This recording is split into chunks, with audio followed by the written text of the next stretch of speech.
Chris Santiago with MMA. Today I'm here joined by one of the best bantamweights outside of the UFC. We have on the renegade himself, Cody Gibson, ahead of Eagle FC 44. Cody, how's it going today? It's going pretty good. We were talking just a minute ago, but I've been under the weather the last couple days. And I think it has to do with overtraining, and that, as well as my 2-year-old got sick last week, and it kind of lingered into the beginning of this week. And I think because I don't get sick very often, so I'm trying to put it together as to how I caught what she had. But it's not COVID. I did COVID test, which I didn't think it was. It didn't feel like, those types of symptoms. But I'm starting to feel better. So, yeah, life is good. Mm-hmm. And, we just went through the holidays. How was your holiday season like? Man, it sucked. Oh, it did? Well, I was training the whole time, Mm-hmm. all the good food you miss. Yeah, I didn't get to enjoy myself like I typically would like to, but that's the nature of the beast, and it made me reflect actually on New Year's, about how many things, how many things I've missed out on. I guess I wouldn't even call it missed out, but I don't eat the food at the celebration. I don't, I don't really feel like hanging out till midnight, like I just don't have it in me to do because I think I had training the next morning. And so, I guess it did make me have that like reflection a little bit, but that's what we signed up for, Mm-hmm. And you did go to Disneyland with your family, is that correct? Yeah, we had planned a trip to Disneyland months ago, and we ended up having to reschedule it because my nephew, who's only 4, ended up getting COVID. And so we did a reschedule to as soon as school got out, like December 17th or something like that. And so we were down there for 3 days, and I got some workouts in the hotel gym, but yeah, my whole family was going. And so I had to still take that trip. Mm-hmm. And you're obviously going to start 2022 out with a bang. Ray Borg on January 28th. Before we get into the fight, what are some of your New Year's resolutions going into this one? I don't really do the New Year's resolution thing. Usually, I'm a pretty goal-oriented person as it is, so I'm constantly assessing that type of stuff on what I'm trying to achieve in life, not just fighting. But so I feel like I'm always doing a reassessment of my short and long-term goals. So I don't really ever do it on New Year's particularly. I do it every couple of weeks pretty much. But yeah, as far as the fighting career goes, I just gotta keep it going, gotta keep winning fights, gotta keep active. That's really my only prerogative right now. Mm-hmm. And you had a spectacular end to 2021, with that decision win over John Dodson, a former UFC title challenger. What can you take away from that fight? And how was it to figure out the puzzle that is John Dodson? It was a lot of fun, to study him as much as I did, and to get to try to figure out if I could kind of, do some things in the cage that would frustrate him. Some of which worked and some of which didn't. But I trained 2 camps for him pretty much. He pulled out of the first fight with only a week or 2 to go, a couple of weeks to go, like 10, 12 days, 2 weeks maybe. So I really trained for 2 whole fights this last year for him. So to finally be able to fight him and kind of put that to rest, and that chapter of my career is now over. I'm kind of happy because he's just such a tricky guy, but I did have a lot of fun, and just my approach, like that's why it's kind of fun to be having a new name in front of me. Ray Borg's a whole different puzzle. He's more traditional. He's not as tricky in some instances, but he presents new challenges. And so, trying to figure out how to capitalize on what I think I can capitalize on. And yeah, I'm excited. Mm-hmm. And talk to me more about this move to Eagle FC. Like, when were you first approached by Khabib and his promotion? And what was the negotiations like with this new promotion? Yeah, my management reached out to me and said that they'd offered me this fight with Ray Borg, and I wasn't. And I had kind of asked them after the Dodson fight, like, what's the UFC saying? What's Bellator saying? and I was pretty much just told to be on standby for short notice fights for either promotion. So I don't really feel like waiting around. The pay is good. They've got money behind them. They have a vision for what they want to do here in the United States and internationally, I think. So I just jumped on the opportunity. You know, I think I got two real goals in this sport. It's to fight the best guys in the world, and it's to make as much money as I can before I'm done. And so whenever I get to kind of check off both of those boxes, I make some decent coin, and I get to fight a guy with a name who's pretty well respected in the MMA community. You know, that's exactly what I want. So yeah. Mm-hmm. And I feel like the UFC can't deny you with a win over. If you get two wins over back-to-back title challengers, then the UFC can't really deny you. So do you kind of like believe that in the same way, where, you know, if you go out there, finish Ray Borg, you know, there shouldn't be a problem getting it back into the UFC? Yeah, I would hope so, but you know, I thought the same thing after the Dodson fight. So I don't, you know, I'm just taking it one step at a time. As long as the pay keeps going up and I'm still fighting top guys that are challenging me and motivating me to get up in the morning, um, you know, hopefully it's in the UFC or Bellator. But if it's with UFC again, you know, I'll fight anybody as long as those boxes are checked, and I'm good. So we'll see what 2022 brings to us.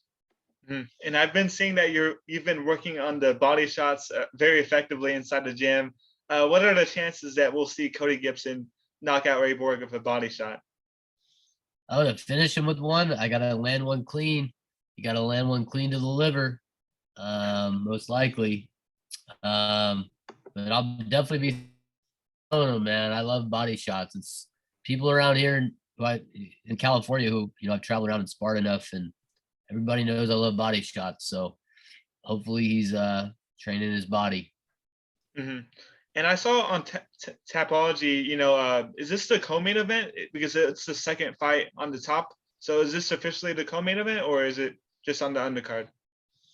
I'm not really sure, to be honest. They haven't told me anything. They're trying to get me out there on Monday, the week of the fight, and I'm trying to get out there later. So that's what I've been going through. Yeah, you don't want Habib, you know, to like wrestle you like throughout 5 weeks. So you better be there on Monday, I guess. That is true. Yeah, I just trying to get it all worked out with teaching and everything, you know. So we'll get it figured out. But yeah, I don't know if it's the co-main event or what. I don't really know. Mm-hmm. And is this your first fight without a crowd? Yeah, I think so. Although the last fight didn't have a big crowd at all. It was pretty, you could hear a lot. For XMMA, it was a pretty, I don't know if they did that purposely where they had a limited capacity or what, but there wasn't a lot of people in there. This will be the first time where there's officially, I think, no tickets sold. Wow. But that kind of excites me, man. I kind of like that, you know, because I've had some of my best fights are in the gym, you know, like when, you know, so to me, like the idea that you get to hear everything, I kind of like that. And I liked it when the UFC was, you know, doing their stuff at the Apex or whatever without a crowd at all. Whenever they do those, you know, I kind of like, it's a different vibe, and I kind of dig it. I'm sure the walkout's going to be spectacular. You know, what's going to be your walkout song to, you know, no crowd this one? Man, I got to stick with what I've been sticking with. Some Creedence Clearwater Revival.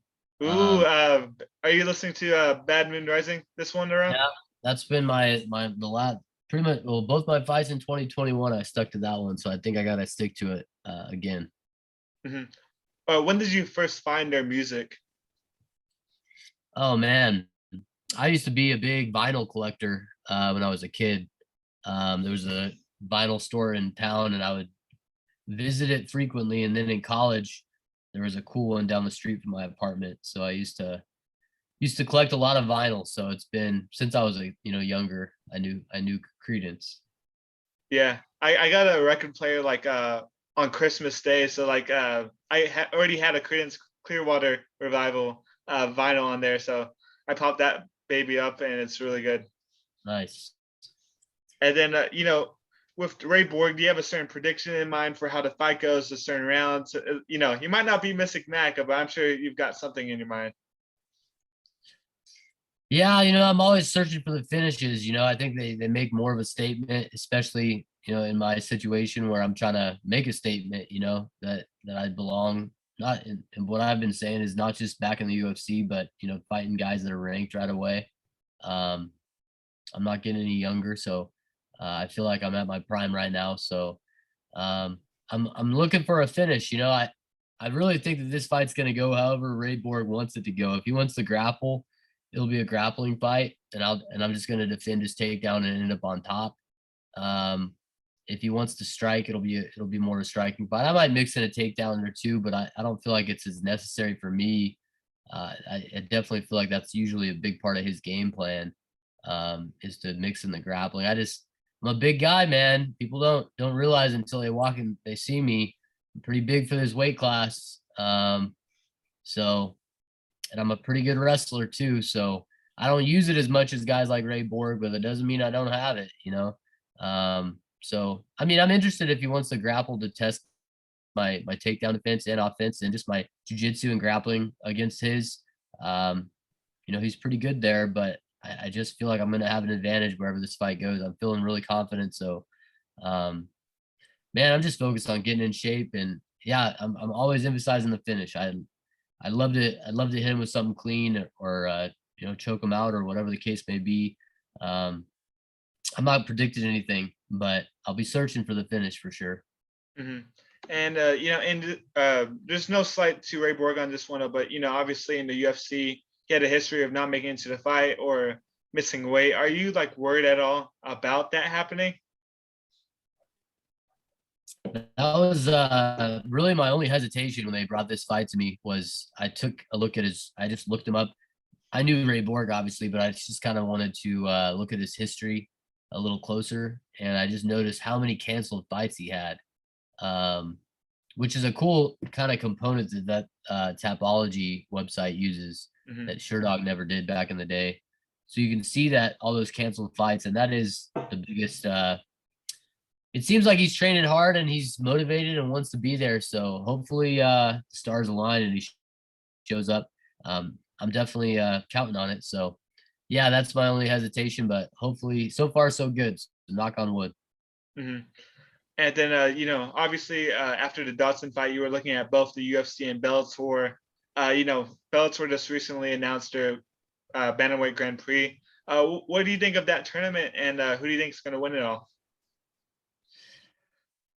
I mean, it's interesting the fact that Pettis upset Horiguchi like he did. I think makes it more interesting. Um, I'm a little. I find the Grand Prix they do a little weird because the champion's just like thrown in the mix, and then Hmm. like every fight he has is a title fight. I think that's a little strange, but I mean, I think there's guys like Stotts who you know are pretty good. I don't know if and he won't fight Pettis, and I don't know how that's gonna work. Is he in the tournament too? Yes, yeah. So I interviewed Stotts about that. He said that he wants to fight. He doesn't want to fight Pettis, but if it comes down to it, he wants to fight him in the finals of the Grand Prix or like however that works. So only if it's like absolutely necessary. Yeah, I think you know he presents some interesting challenges, but man, Pettis has looked so good lately. I mean, the way he defended takedowns against Juan Archuleta was impressive because Juan Archuleta grew up here in California wrestling about the same time I did. He actually broke my brother's ankle at a wrestling camp when we were like Ouch. 12. I think he just like rolled on it or something. He probably doesn't even remember it, but we remember it, and we remember him. He went to Sultana High School, and we remember him. He was like a little 110 pounds back then, and now he's not. So um, I was impressed with Pettis in that fight, as far as you know his ability to keep it standing. Um, that was always kind of his older brother's biggest Achilles heel. You know, a good wrestler that could take him down and control him. Um, and Pettis has shown that he's really evolved his game. So man, I don't know, man. I gotta favor the champion, I guess. Hmm. And what about the UFC with Aljamain Sterling versus Peter Yan 2? How do you see that fight playing out? I don't have any reason to believe it'll play out any different than it did the first time. there's nothing that was both of, if you're trying to build an argument for one guy or the other, you're going to look to their last fight to build your argument. And so if we look at both of their last fights, we saw what happened. Obviously the knee at the end disrupted everything, but it was clear that Jan was on his way to a victory. So whether or not Aljamain can make the types of adjustments he has to make to have more success, that's a lot of adjustments to make in a short amount of time. It takes time to really evolve your game. It doesn't happen overnight. So, I'm always rooting for Aljamain. So I'm gonna root for him in the fight, and he's seems to be in a good place mentally and prepared. But yeah, I gotta favor Jan as far as who should be the favorite in the fight. Hmm. And I imagine that the flight from California to Florida is not going to be a very good one. But how are you looking to spend your nights in Florida? Last time I was there for the last show I did there, Fight Miami, my last fight, it was raining the whole time, and I didn't even get to see the Atlantic Ocean. We were like 40 Oh minutes man. away from the Atlantic Ocean, so I'm hoping I get to see the Atlantic Ocean this time. I've never seen it, Hmm. so yeah, I really do prefer going to fights like the day before the weigh-ins, and I know that's not always how you can do it. I've done the whole show up on Monday, fight Saturday thing, and I just don't like it. You're not at home, you're not at your home gym. Everything's kind of, you're in a hotel room, and you're sitting around a lot of the day. And I'm a pacer, man. I'll just sit around pacing all day. So we'll see what happens, but then just focus on the fight. I think we're heading back the next day, that Saturday. So, we'll fight Friday night, and then hang out for the evening, and then just get on a plane and come home. My wife was asking me, she was like, could we go to this fight? And I was like, man, you guys are going to come for, we're going to get the girls on a flight across the country for 1-2 days. And I'm fighting. Like, that just doesn't seem that much fun. So we're going to hold off. We're going to plan something in the spring, thinking about taking them to Oregon or Washington or something. And Ooh, never, nice. my youngest has never been on an airplane. So she's excited. We took them to Disneyland, and the Dumbo was the closest she's ever come. So That's hilarious. And I think that's all the questions I have. I just want to thank you again for the time. Is there anything that you want to say to the fans out there watching? now just tune in. It's gonna be a free fight on a Friday night. You got to download an app. I already did it myself. It's the FLX Cast or something. If you go to Eagle FC, they've got it all over their stuff. But it's just an app you download on your phone or on your computer or whatever tablet. It's right off the same, Apple store or whatever else you got. It's all got it, and it's free to download. You download it, and then the shows are on there. I watched a couple of their previous shows just to kind of get familiar with the promotion. And it's a real clean app, so easy to watch. Really no barriers to entry here. So tune in. There's some interesting fights. I'm sure there'll be some more announced here in the next soon, I would imagine. Or maybe it'll be a small show. I don't know. It won't take your whole Friday night. But either way, I think, me and Ray Borg, one of the most competitive fights on the card, as far on paper at least. And so yeah, it's not a fight you want to miss. Awesome. Thanks so much, Cody, and I hope you get well soon. Chris, good talking to you, man. Take care. You too.